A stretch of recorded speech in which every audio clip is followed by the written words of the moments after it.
మామూలుగానే హిట్ అయిన సినిమాకు సీక్వెల్ తెరకెక్కుతుందంటే ఆడియన్స్లో ఉండే ఎక్స్పెక్టేషన్స్ అన్నీ ఇన్ని కావు.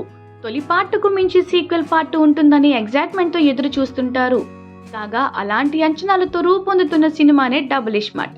5 ఏళ్ల కిందట బాక్స్ ఆఫీస్ దగ్గర ఇస్మార్ట్ శంకర్ క్రియేట్ చేసిన రికార్డులు అన్నీ ఇన్ని కాదు.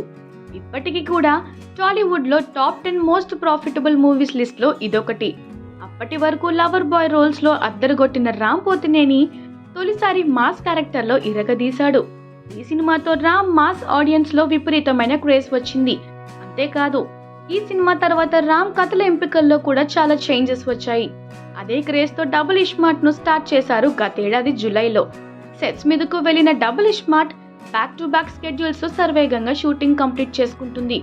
ఓవైపు లైగర్తో భారీ దెబ్బతిన్న పూరి ఈసారి ఎలాగైనా మాస్ కంబ్యాక్ ఇవ్వాలని కసితో డబుల్ ఇస్మార్ట్ను తెరకెక్కిస్తున్నాడు. పైగా సంజయ్ దత్ వంటి బాలీవుడ్ స్టార్ను రంగంలోకి దింపడంతో ఈ సినిమాపై ఆడియన్స్లో అంచనాలు ఒక్కసారిగా ఎగబడ్డాయి. నిజానికి ఈ సినిమాను ఏప్రిల్ మంత్లోనే రిలీజ్ చేయాలని సన్నాహాలు చేశారు, కానీ కుదరలేదు.